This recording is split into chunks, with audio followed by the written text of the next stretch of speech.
Oh, we are on the last episode of this tiny little in-season series, which addresses the top 10 questions asked in 2018 from over 5,000 entrepreneurs and intrapreneurs out there. I'm sure you've heard it before if you're listening chronologically.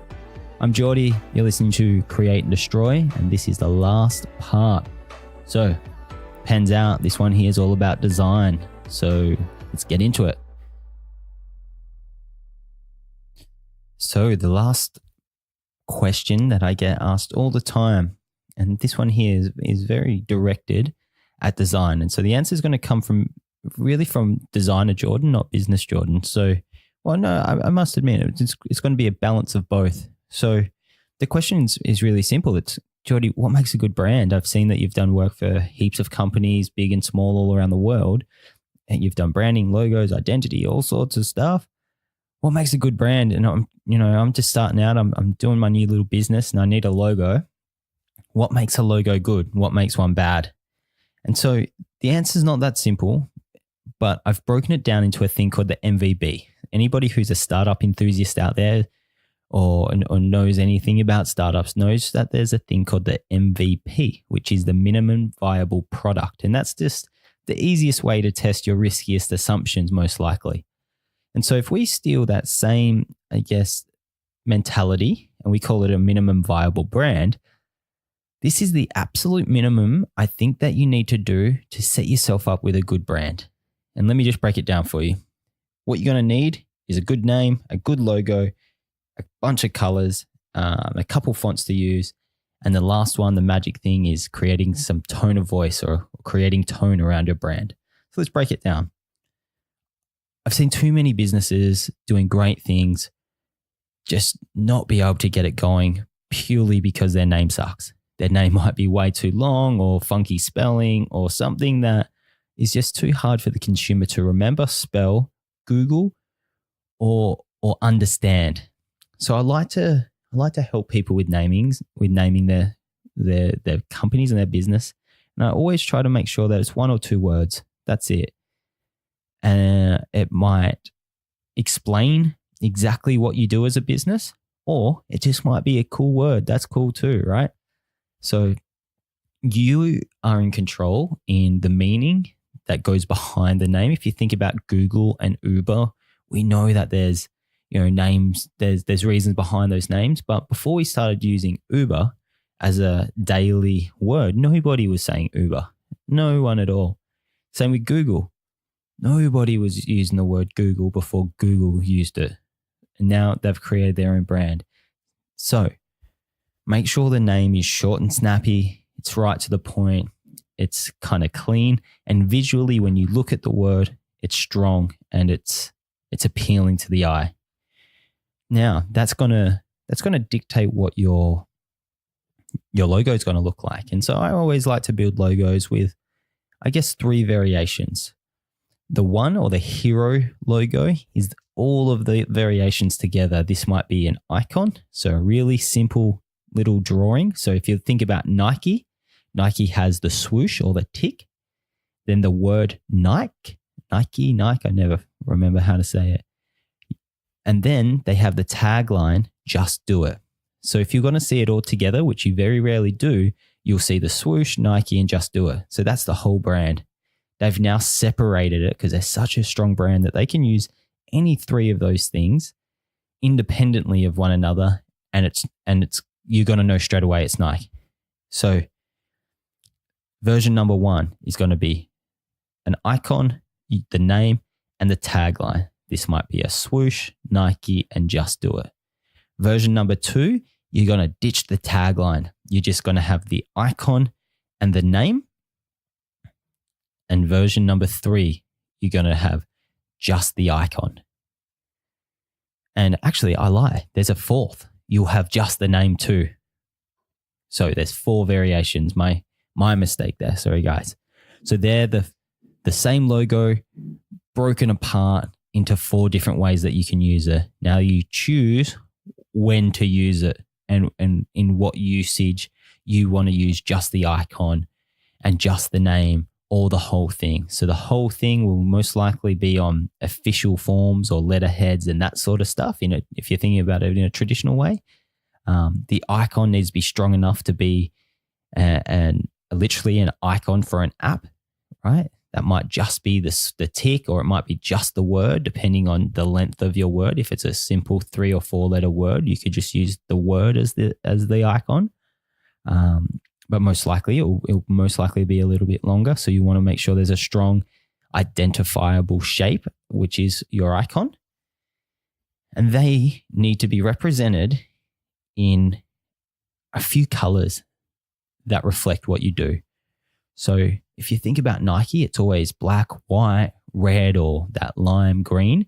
That's a very strong, athletic kind of colors. Now, there's variations all the time, you know that, but when you think of Nike, that's what comes to my head. It's black, it's white, really strong.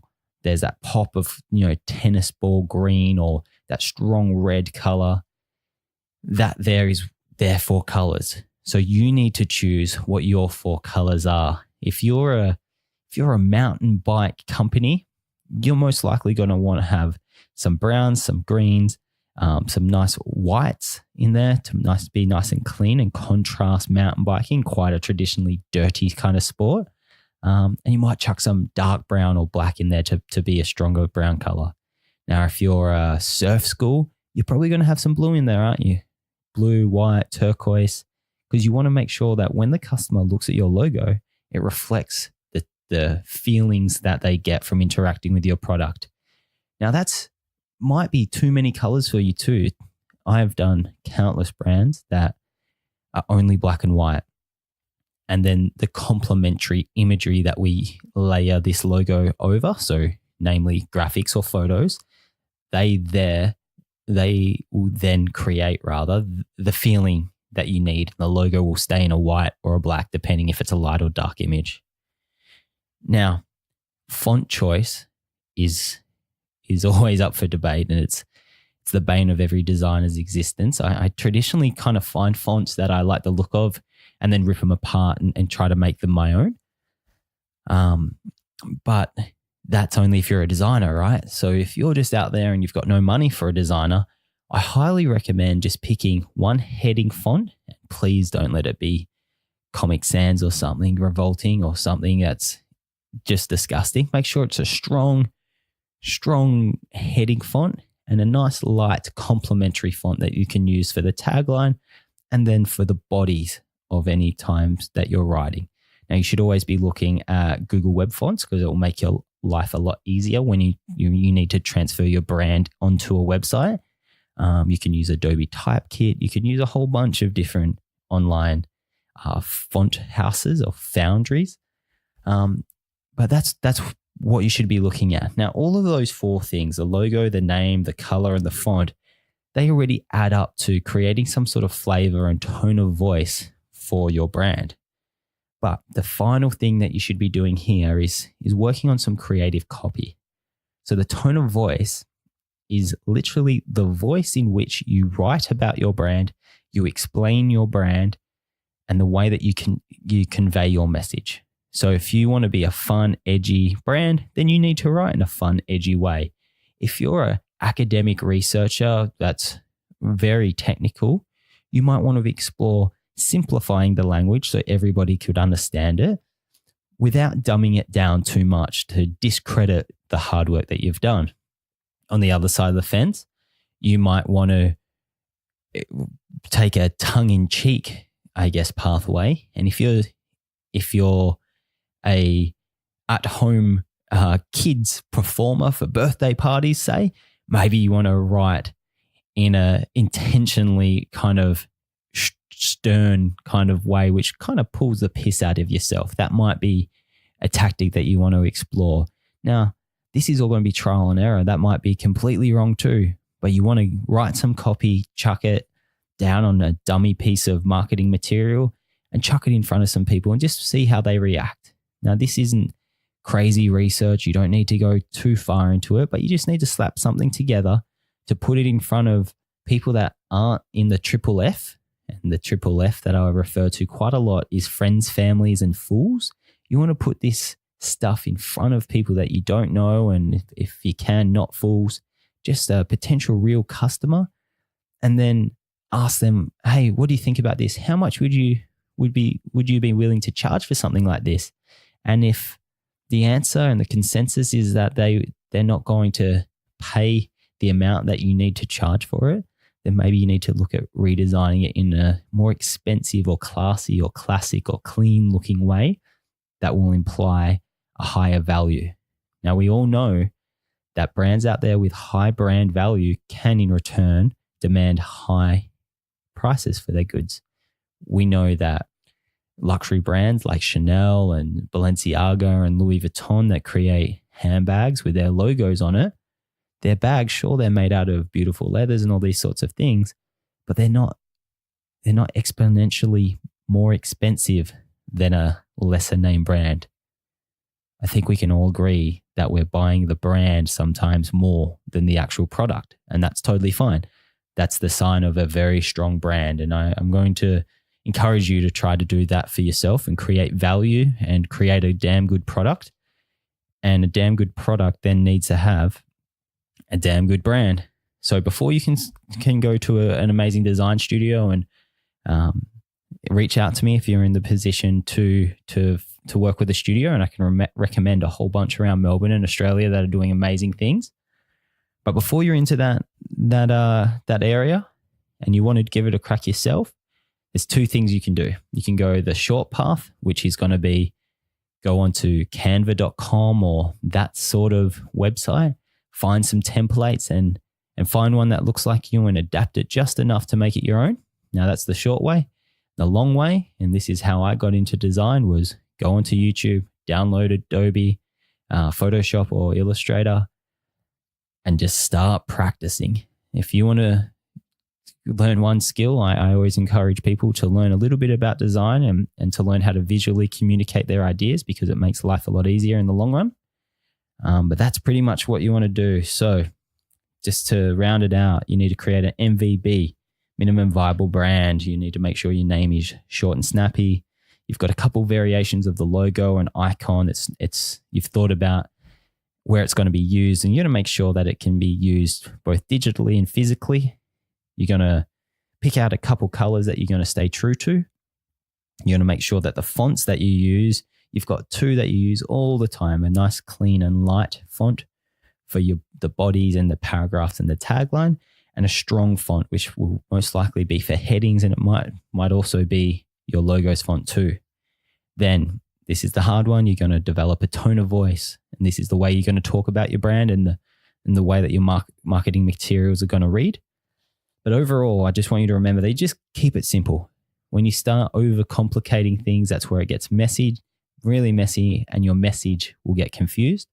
And so to make something simple is really hard. So just keep practicing and keep looking for inspiration from other brands out there that you love. And I can guarantee that the brands that you love, their brand's going to be nice and simple, and it's not going to be too complicated. And that's where the complexity starts. So good luck to all you new designers out there and budding entrepreneurs that are going to give it a crack yourself. If not, I'm sure you'll be able to find designers all around the place to help you create your dream.